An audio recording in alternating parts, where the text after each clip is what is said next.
के बारे में नहीं जानते। इसीलिए जब जब 21 जुलाई आएगा हम लोग हर जगह स्ट्रीट कॉर्नर करेंगे, हर जगह मीटिंग करेंगे, ताकि आने वाला जनरेशन समझे कि ममता बनर्जी ऐसे ही मुख्यमंत्री नहीं बनी है, इसमें कई शहीदों का बलिदान है, कई आंदोलनकारियों का लड़ाई है।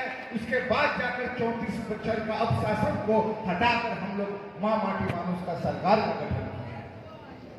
साथ ही साथ सारा देश में जो लड़ाई चल रहा है, इस देश के डेमोक्रेसी को खत्म करने के लिए एक सांप्रदायिक ताकत जिस तरह आगे बढ़ रही है,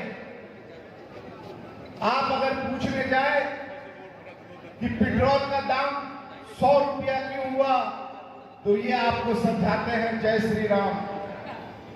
आज अगर आप इनसे पूछने जाए कि गैस का दाम 1000 रुपया क्यों हो गया, तो ये आपको समझाते हैं जय श्री राम। ये अपने आप को राम भक्त कहते हैं। मैं आप लोगों को सावधान कर देना चाहता हूं और आप लोग जाके जनगण को सावधान कीजिए कि ये लोग असल में राम भक्त नहीं है।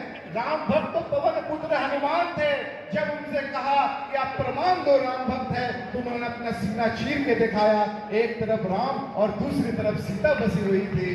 पर अगर आप मोदी और अमित शाह को कहिए कि आप राम भक्त है, प्रमाण दीजिए, तो अपना अगर सीना चीरेंगे तो एक तरफ अंबानी और दूसरी तरफ अडानी दिखेंगे, राम कहीं नहीं दिखेगा। तो ऐसे बहरूपियों से हम लोगों को सावधान रहना है। और इन्हीं बहरूपियों के खिलाफ ममता बनर्जी लड़ाई लड़ रही है। सारा देश ममता बनर्जी की तरफ देख रहा है और यही वजह है कि 21 जुलाई का सभा एक ऐतिहासिक जनसभा होना चाहिए, जब भारतवर्ष के कोने कोने में देश के लोग जब बैठ के देखेंगे कि ममता बनर्जी के नेतृत्व में लाखों लाखों लोगों का जनसाधारण जन सैलाब उठ रहा है, तो भारतवर्ष की तमाम बीजेपी विरोधी शक्ति ममता बनर्जी के नेतृत्व में 2024 में लड़ाई लड़ेंगे और 2024 में ममता बनर्जी के नेतृत्व में एक नया सरकार का गठन होगा।